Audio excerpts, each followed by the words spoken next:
নমস্কাৰ মোৰ মৰমৰ অসমৰ ভাই ভণ্টিসকল মই গুৰুজনৰ জন্মস্থান জেগাত গৈ এটা ভিডিঅ' বনাইছিলো হেতু কাৰণে মই ক্ষমা খুজিছো আপোনালোকৰ সকলো ভাই ভণ্টিসকল কিন্তু মই জনা নাছিলো এটো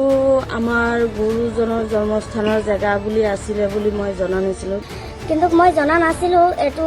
আমাৰ গুৰুজনৰ জন্মস্থানৰ জেগা বুলি আছিল বুলি মই জনা নাছিলো কিন্তু মই জনা নাছিলো এটো আমাৰ গুৰুজনৰ জন্মস্থানৰ জেগা বুলি আছিল বুলি মই জনা নাছিলো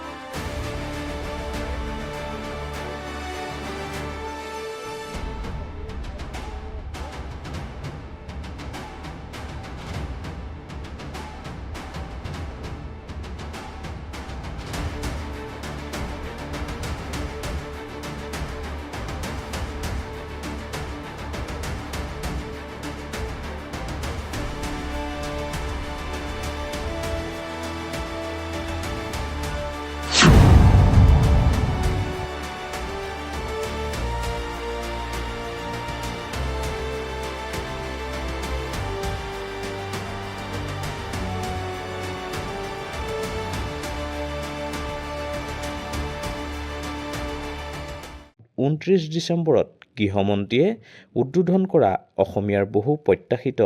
শ্ৰীমন্ত শংকৰদেৱ আবিৰ্ভাৱ ক্ষেত্ৰত ৰীল বনোৱাৰ নামত কৰা উদ্যম নৃত্যক ধিক্কাৰ দিছে সচেতন ৰাইজে সামাজিক মাধ্যমত ভাইৰেল হিন্দী গীতৰ তালত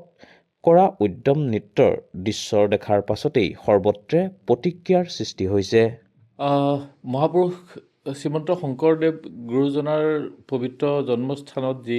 আবিৰ্ভাৱ ক্ষেত্ৰ হৈছে দেখা গৈছে যে সেই আবিৰ্ভাৱ ক্ষেত্ৰত কিছু লোকে আহি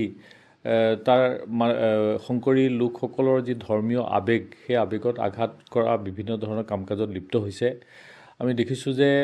তাত গুৰুসনৰ প্ৰতি যথোচিত সন্মান প্ৰদৰ্শন কৰা নাই আৰু বহুতে তাত আধুনিক নৃত্যৰ নামত অশ্লীল নৃত্য কৰি পেলাই এটা পৰিৱেশ বিনষ্ট কৰাৰ আমাৰ দৃষ্টিগোচৰ হৈছে সেইটো প্ৰকল্পলৈ সকলো জাতি সকলো ধৰ্ম বৰ্ণৰ লোক যাব পাৰে গৈ দৰ্শন কৰিব পাৰে আৰু সেইটো কোনো বাধা নাই কিন্তু এটা কথা মনত ৰাখিব লাগিব যে এইটো এটা সাধাৰণ পৰ্যটনস্থলী নহয় এইটো গুৰুজনাৰ যি ধাৰ্মিক সৃষ্টি ৰাজি আছে সেইবিলাক প্ৰতিফলিত কৰি পেলাই সৃষ্টি কৰা এটা প্ৰকল্পস্থলী আবিৰ্ভাৱ ক্ষেত্ৰ গতিকে তাত যাতে গুৰুজনাৰ প্ৰতি অপমানসূচক বা ধৰ্মীয় আবেগৰ প্ৰতি অপমানসূচক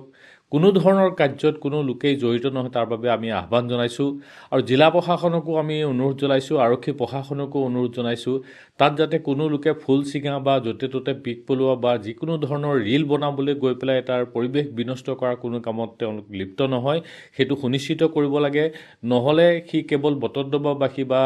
শ্ৰী বটদ্ৰৱা থান পৰিচালনা সমিতিয়ে নহয় অসমৰ ৰাইজৰ মনত দুখ দিব তেনেধৰণৰ সকলো কামৰ পৰা সকলো ৰাইজকে বিৰত থাকিবলৈ আমি অনুৰোধ জনাইছোঁ আৰু জিলা প্ৰশাসনকো কঠোৰভাৱে সেই কথাবিলাক নিৰীক্ষণ কৰিবলৈ তাক প্ৰতিৰোধ কৰিবলৈ আমি আহ্বান জনাইছোঁ